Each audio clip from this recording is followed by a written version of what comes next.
Hello everyone. This is the first in a series of presentations about HTML that should help to get you started on your website assignment. Before we get into HTML, I'd like to say a few words about the Internet. The Internet is composed of a network of networks of computers. It began in the 1960s as ARPANET, or the Advanced Research Projects Agency Network, used by the U.S. Department of Defense. The Internet gives us access to a global network of computers. You can connect from your home computer to a computer all the way across the world. Keep in mind that access to information may be more censored in some countries than others. However, the Internet is truly the last frontier. If you have information technology fluency, you can put your information, or misinformation, out there anywhere, unfettered information. The fact that almost anyone can put almost anything out there is why it is important to be careful about what you read online and be sure to get your information from reputable sources. So, what are the components of the Internet? You have the Internet itself, as I mentioned earlier, a worldwide network of connected computers available to the public. You have intranets, which are miniature networks used within an organization or group that are not accessible by outsiders. They sit on a computer network with limited access to a limited population. For instance, an intranet may be accessible only to employees of a company, with information and forms available for them, but the intranet is completely inaccessible to anyone else. Extranets have limited information that can be accessed by the public, and then to get more information you have to log in. For example, the UPS site can be accessed by anyone at www.ups.com. But if you put in a package tracking number on the left side of the screen, you can get tracking information about your specific package. It's the same with a library. The public can search for materials in the catalog online, but I can log in with a user ID or library card number and get information about my own account, which books I have checked out, etc. And that information isn't out there for the public to see. UPS or the library can also have an intranet that is available only for employees. As a customer or a library patron, I don't see that at all. However, the UPS or library employees would see a screen where they can log into their own intranet.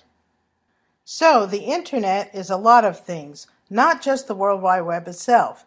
It is also FTP, email, and anything that can travel along the Internet. But the World Wide Web is the graphic-based side of it, the graphical user interface, as opposed to the command line interface, where you would have to type in commands in order to do anything. I remember on my old Commodore 64, to run a program, I would have to type run, then the name of the program, then a number that indicated the disk drive, because back then programs didn't sit on a hard drive, they operated from a floppy disk, a 5 1/4-inch floppy disk. You had to know the exact commands or the program wouldn't run. That's a command line interface. Today's computers use a graphical user interface, where you point and click. The Internet uses a hypertext transfer protocol to bring up the World Wide Web and its contents.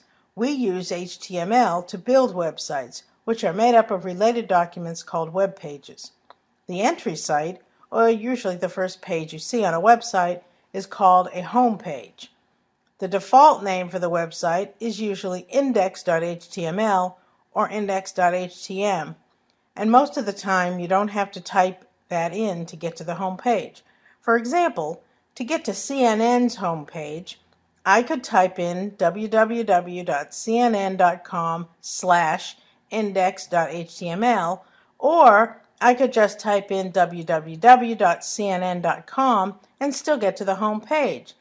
Now, how do we get the pages out so that everyone can see them?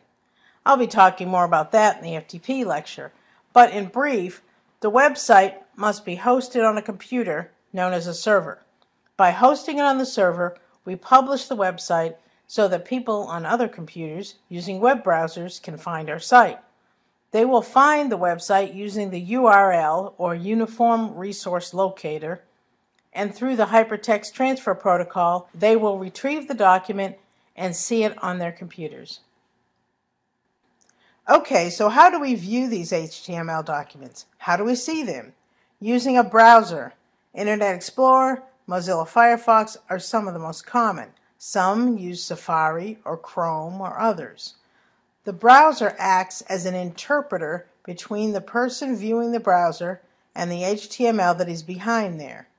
You use tags, and the browser uses the tags to interpret what is between the tags, like the title of your page.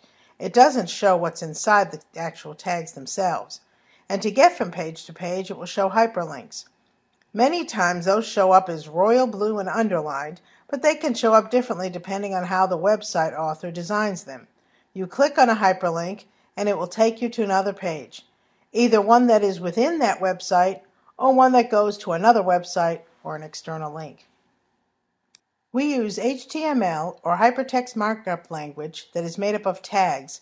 The tags tell the browser how the web page is supposed to appear to the person who will view the website. That is the difference between HTML and, say, a programming language. A programming language is a set of instructions that tell the computer to perform a process, such as counting from 1 to 100 and displaying those numbers. HTML, on the other hand, doesn't make the computer process or compute anything, but rather it is a design tool. The Internet doesn't have an overarching governing body, but the grassroots effort or group of people from many different countries who try to set standards for the development of browsers, standards for HTML and how it is interpreted, is called the World Wide Web Consortium, or W3C. You may find some helpful tutorials at their website at www.w3c.org. Ideally, the best way to learn HTML is through a combination of books, tutorials, and a lot of trial and error through practice. There are also different versions of HTML. HTML itself has evolved over the years from HTML1 through HTML5, adding some new tags and getting rid of or deprecating tags that don't work as well across different platforms. There is also XHTML, or Extensible Hypertext Markup Language, which is stricter than HTML and is the language that is read by the browsers on small devices such as cell phones. DHTML, or Dynamic Hypertext Markup Language, uses a combination of HTML and scripting languages to create interactive and animated websites. An XML, or Extensible Markup Language, defines a set of rules that is used to encode documents in a way that is both human-readable and machine-readable.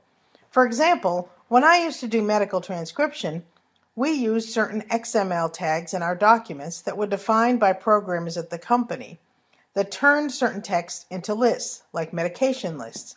If I typed medications in all caps between the brackets and then typed a list of medications, one underneath the other, starting at the left margin with no numbers, the document showed up on the client's computer with a heading bolded and in all caps saying medications and a numbered list of medications underneath.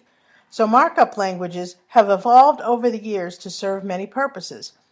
You do want to keep your eye on what is going on with the W3C because as you go on in your career, you may find yourself learning and using new and different versions of markup languages yourself, or working with web developers who are developing and maintaining your institution's website.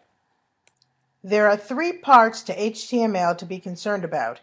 There is a start or opening tag, and the content, what goes between the tags, and an end, the closing tag. And we'll see in the samples coming up and talk more about them. Now, to create web pages, there are 3 types of editors. The first one is the kind you will be using for your website assignment. It is a simple text editor. If you're using a Windows PC, you'll be using Notepad. And if you're using a Mac, you'll be using TextEdit. As you've been told before, do not use Microsoft Word or even WordPad on the PC. And do not use any high-level HTML editing programs such as Dreamweaver or Microsoft Expression Web. These are WYSIWYG, or what you see is what you get, tools that insert their own codes, and using these won't really help you to understand all the codes that you are using. Once you understand HTML by using a text editor, you will be able to understand what is going on with WYSIWYG editors. If you use those first, then you really won't get to learn what goes on behind the scenes. So what are the processes in developing a website? We have the planning process. What do we want it to look like? What kind of content do we want to put on there? The next stage is the analysis. How do we want to put it out? Will it be linear, going from one page to another in order? Will it be hierarchical, going from general topics to more specific? And so on. Then comes the actual design and development, putting it into the coding process. There's a lot of back and forth and fussing with it, writing the code, looking at it in a browser, going back and changing a font size, going back and changing a header, maybe changing the title of the page, maybe changing the background color, etc. Then comes the testing. You want to look at it through different browsers, and you will want to look at your website for your website assignment through different browsers. Internet Explorer, Mozilla Firefox, Safari, Chrome, and see the differences. Then comes deployment. You will put it out there on a server for the world to see, publish your site, and share your URL. Then finally, there's maintenance. You always have to keep up with your web page. Even though you may not change much or any content on your website, a good rule of thumb is at least every 30 days to go in and look at it. Test any links to other pages and websites.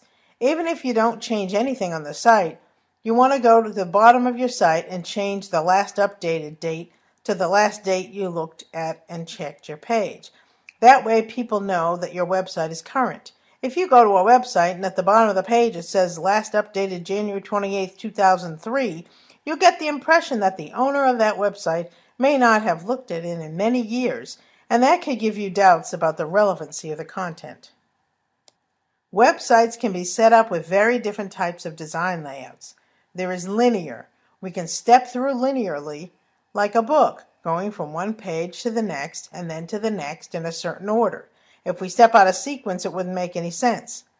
This is not a common way to design pages, but this was done very early before the idea of a web of information caught on. Then there is hierarchical, where you start with the top and work your way down. You start with one page, and then there are several choices you can make for the next page to look at, and then several choices from there, and so on. Then there is webbed. This can be laid out in a star pattern with the main page in the middle and branches going off in different directions, like a spider web, and there's no single track to take, and you can jump around to just about anywhere. Then we have what's known as narrow and deep. Your website may start at one page and then go to the next level with several topics. It doesn't investigate any topic very deeply, or it can investigate one topic very deeply. People who do research in a topic can have a narrow website and then go very deep in one aspect of that topic. This all has to do with information architecture, and that can determine how websites are designed. Now we'll step through creating a web page. Don't worry if you don't get all the words and all the meanings right away. As you go through, you will grasp the concepts because we will be going through it step by step, and you can see what each tag does. The website you'll do for your website assignment will have many components, but for now I'm just going to step you through the construction of a simple web page using the concepts from this lecture so that you can see how your HTML code shows up as a website in a web browser. If you've already been doing the tutorials from the links in the syllabus or on Blackboard, that's great. This will serve as a good review. So first, you need to pick a text editor. If you're using a Windows PC, you'll be using Notepad. And if you're using a Mac, you'll be using TextEdit. Keep in mind that once you have saved your HTML document in a folder, if you have closed out the program and go back to work on it, don't go to the file and double-click it to open it. It will end up opening in your browser rather than in a text editor, and you won't see the HTML code that way. You either want to open your text editor and then do File, Open, and open the file, or right-click and then click Open With and choose your text editor. First, I'm going to talk about 4 simple tags. One thing you will want to do is type the tags in lowercase. You may see them in books or in tutorials in uppercase for emphasis. It used to be that HTML tags were in uppercase, but since small devices can only read tags in lowercase, the standard now is to type all tags in lowercase. The first tag I want to talk about is the HTML tag.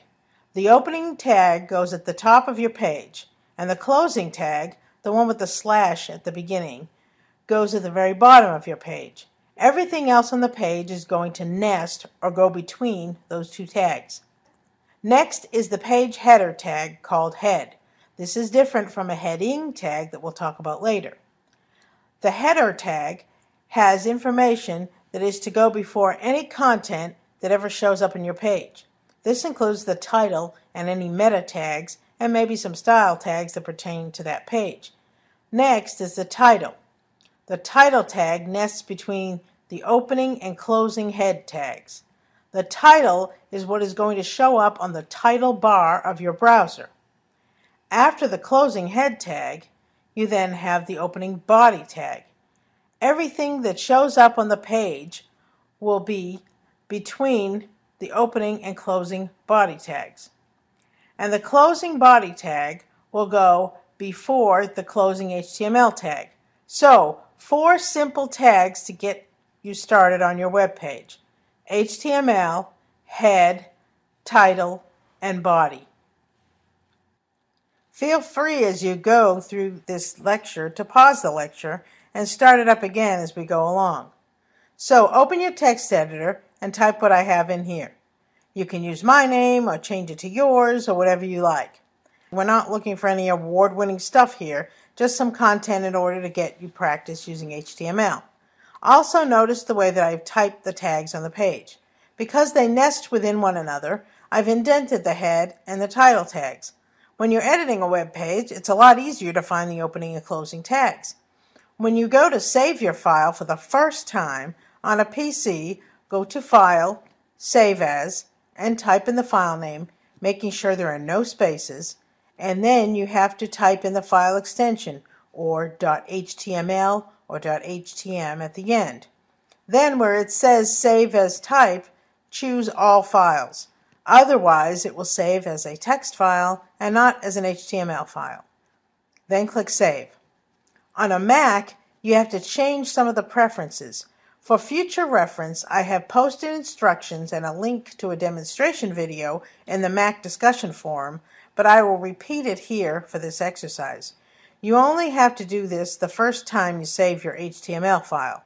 At the top of the screen, click Text Edit, then Preferences.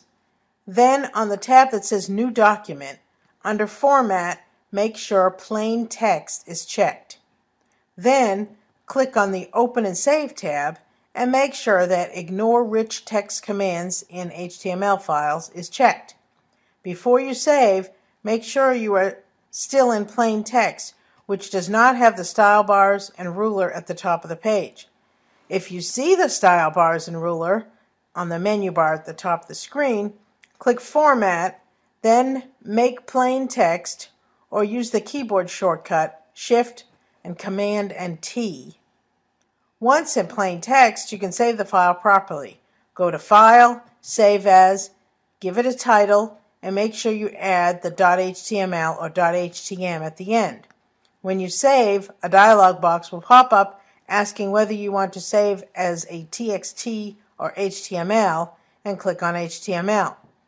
On both a PC and a Mac, after you save the file the first time, the subsequent times you save it, you can just do File, Save, or use the keyboard shortcut Control-S on a PC or Command-S on a Mac.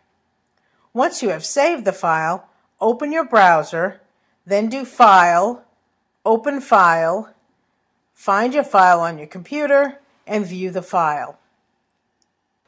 What do you see? Look at the title bar in the browser. You see what was typed in between the opening and closing title tags. Why don't you see anything else on the page? That's because we didn't put in a body tag or anything else to go in there. We'll do that next. Okay, so now we have something in the body. I have everything all neatly laid out in here and all is well. Type this into your text editor and then save. If you still have your browser window open from the last time, click the refresh button, or you can click View, Reload, or Reload Page and see what happens.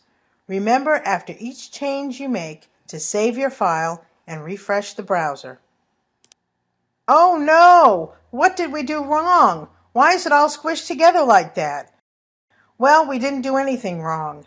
We just didn't tell the browser how to display the content on the screen.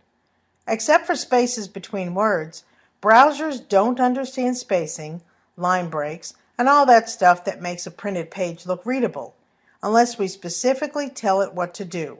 So let's clean this up so it looks better.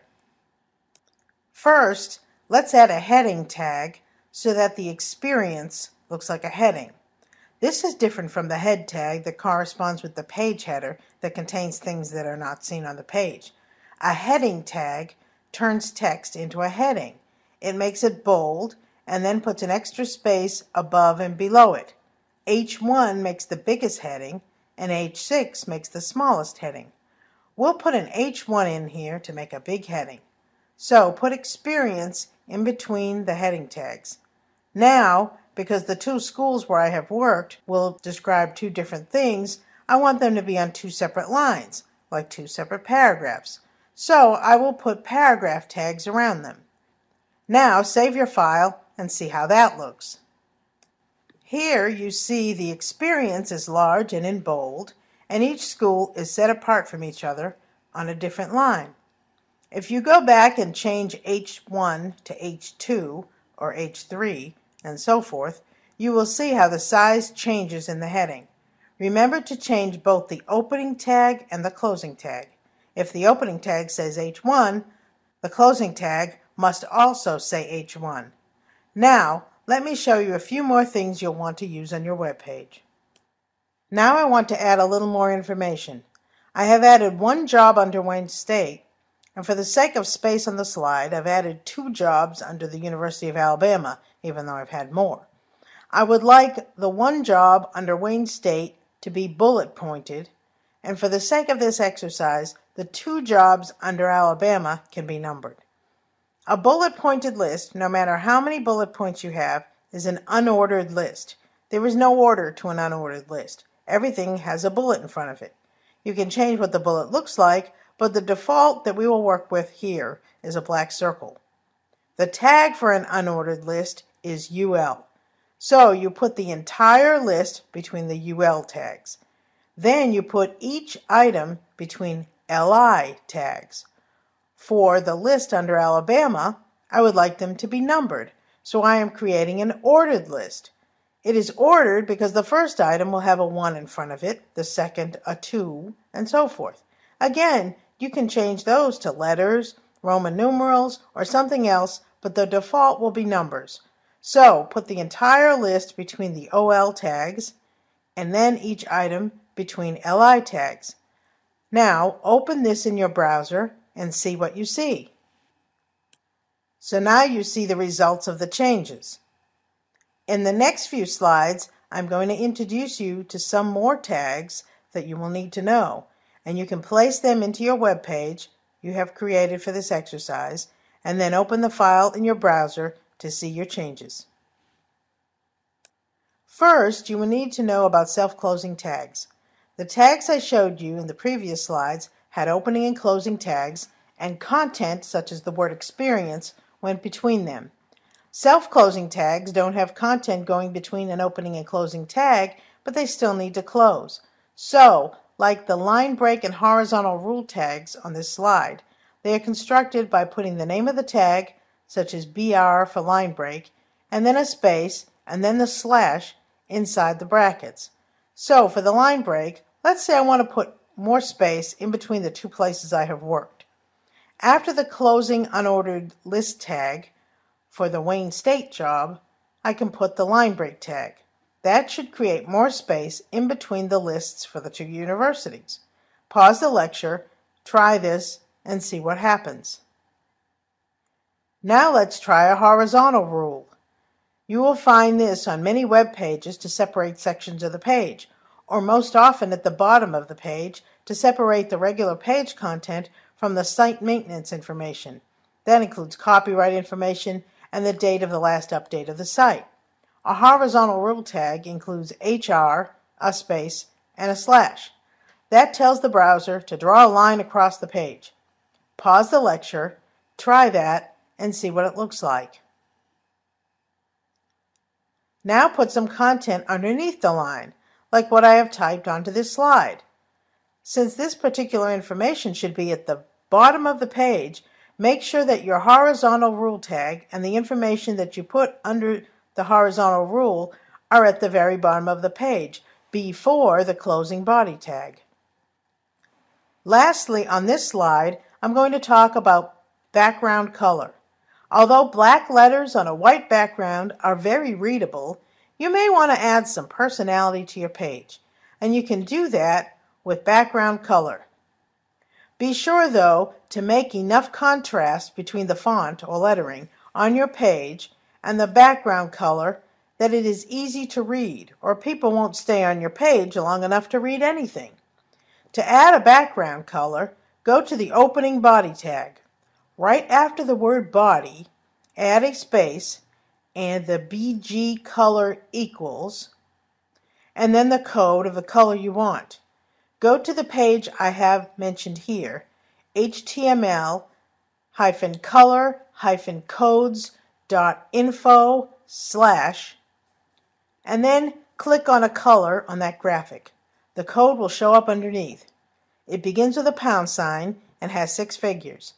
Color codes are made up of a combination of the numbers 0 through 9 and the letters A through F. Find a color you like and try it. So what's the web all about? Hyperlinks. So I'm going to show you how to put some links in. The first kind is an email link. If someone wants to contact me for more information, they can click a link and email me using the default email program on their computer. However, sometimes people use a public computer, or they use a web-based email program such as Yahoo that won't open up when they click an email link. So I will put in an email link and give email information at the same time for both kinds of users. The reason I spell out the @ and the dot is because if I put the actual email address on the website, some spam programs that crawl the web looking for email addresses to send out junk emails to will get my address. If I spell these out, spam programs will pass right over it, but humans will understand what I'm talking about. A space href means Anchor Hypertext Reference. It means go to this address. Then you put in quotes where you want the hyperlink to go. Here I want it to go to an email address. If someone clicks on the link and they are using their computer's default email program like Microsoft Outlook, it will open and be ready to send an email to that address. Then, in between the opening and closing tags, you put the text that you want to appear as a link. In this case, it is email me at broads001@crimson.ua.edu. Since it is not appearing as an email address on the page, a spam web crawler won't pick it up as an email address, but a human will say, "Oh, I get it, that's her email address." And the closing tag, the one with the /a, is very important. If you leave it out and you have anything going on your page after you put a link there, the whole rest of your page will show up as a hyperlink. It may not seem that important with this piece of information that's at the bottom of the page, but it will in the next exercise. Add the email link and see what happens. Now we will add a link to a web page. I would like to make my page a little more interactive, and then I'd like the reader to be able to visit the web page of Slits. So let's turn that into a hyperlink. Let's put School of Library and Information Studies in between the tags, and the web page we will put in the quotes after a space href equals will be http://www.slis.ua.edu. Now pause the video, try it, and see what happens. If all went well, you should have ended up on the UA SLIS web page. But now you're off of your page. To get back, click your browser's back arrow button. So now let's provide a link to a document that you want people to download. Create a document in Microsoft Word. Type anything in the document and then save it with the file name of resume. Make sure you save it in the same folder as the HTML document you've been working with. Now, underneath where I have the numbered list of jobs at Alabama, after the closing OL tag, put another heading for resume, and then the link to the resume document. Again, don't forget the closing tag for the link. Save that and see what happens. Your browser may prompt you to download the document, or it may just take you to the folder where the resume is located so that you can open the file, since it is already on your hard drive. Okay, so let's go over what we've learned. We've learned that we need to use a text editor to create our HTML documents, Notepad on a PC, and TextEdit on a Mac. We save the file as .html or .htm, and it's important that you are consistent with the file extensions of your web pages, because if someone types in .html and your web page ends in .htm, they are not going to find it. We also learned about all kinds of tags. The HTML tags go above and below the entire web page. They go at the top and bottom of the page. The page header or head tags hold information that doesn't show up on the page. One of the things contained between the head tags is the title. That goes between the title tags, and it shows up on the top bar of your browser when you open the page. After the closing head tag comes the body. All of the other tags that we've talked about will go between the opening and closing body tags because they refer to content that will show up on the page. We learned about heading tags. They turn text into bold and sometimes large headings set apart from the other text by a space. We then put paragraph tags around text to set blocks of text apart from each other so they don't all run together. We learned the difference between an unordered list and an ordered list. An unordered list is like a bulleted list. The whole list goes between the UL opening and closing tags, and each item goes between LI opening and closing tags. An ordered list is like a numbered list. The whole list goes between OL opening and closing tags, and each item in the list goes between LI opening and closing tags. We've also learned about some self-closing tags. They don't need opening and closing tags because they don't have content that would go between two tags, but the slash is contained within the one tag. A line break puts an extra space to vertically separate two things on your page, such as lines of text. And a horizontal rule puts a horizontal line on the page to separate parts of the page, such as the main content from the copyright and site maintenance content. We can also add a background color within the body tag with the BG color attribute. Attributes are things that modify tags. It's not its own tag, but here it actually modifies the body of the page by giving it a background color. We also learned about 3 kinds of links. An email link will allow a user to click and open their computer's default email program to send you an email. An external link will let the user visit another website from yours. And an internal link to a document that is stored in the same folder as your web page will allow the user to download a document. So if you've been following along and doing this exercise along with me, by now you should have the makings of a basic web page. Congratulations! In the next few weeks, you'll be learning how to add more elements to a web page. You can be as creative as you like. Just remember to follow the assignment guidelines and have fun.